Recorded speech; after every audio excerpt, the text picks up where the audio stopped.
My little sister sold the last thing. My birth parents left me so she could buy matching hoodies with her friends. When I confronted her, she smirked and said, "Looks like I win again." I didn't say a word. That was 9 months ago. Yesterday, she called me crying from the back of a cop car. The first few months were great. I still remember being 6 years old and being told that I was finally getting my forever home. When my new parents picked me up, I was hugged for the first time. My little heart was filled with more love than I knew existed. "Thank you for loving me," I proudly exclaimed, smiling with my underdeveloped baby teeth. Looking back, I should have known it was too good to be true. A few months later, my mom realized she was pregnant. My parents called her a miracle baby because apparently they had been trying for 5 years before adopting me. Then, it started. I'd ask my mom to read me a bedtime story like usual, and she told me to read it myself. Or when I'd beg my dad to play catch, instead of racing me outside, he'd straight up ignore me or tell me to learn to entertain myself. But at the time, I figured that they were probably just busy with the pregnancy. So from then on, I tried to be the best big brother ever. I spent all my free time drawing pictures of our family, with her included,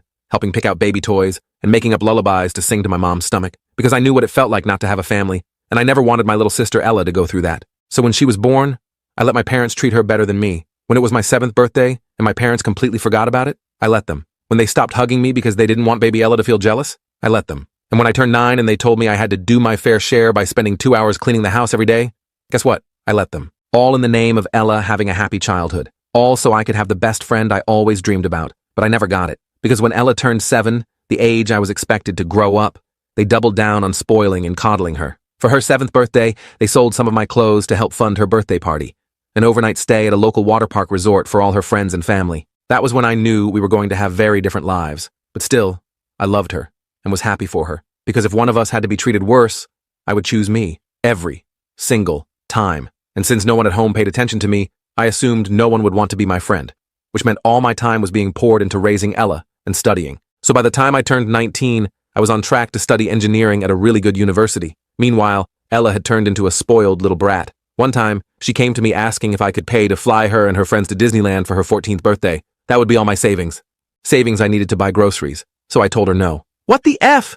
You're not even real family! You owe me!" My muscles froze. I felt goosebumps across my arms and legs. "Looks like I win again," she said, with a raised eyebrow and half grin. I didn't even plan on rebutting. I just wanted to cry, and that's when my mom stormed in. "Charlie," she turned to me, "you're supposed to be a good big brother. I thought your father made that clear." Suddenly, all ambiguity around my place in the family was dropped, because they started ranting to each other about how adopting me was a huge mistake, all while I was standing right in front of them. That was my breaking point.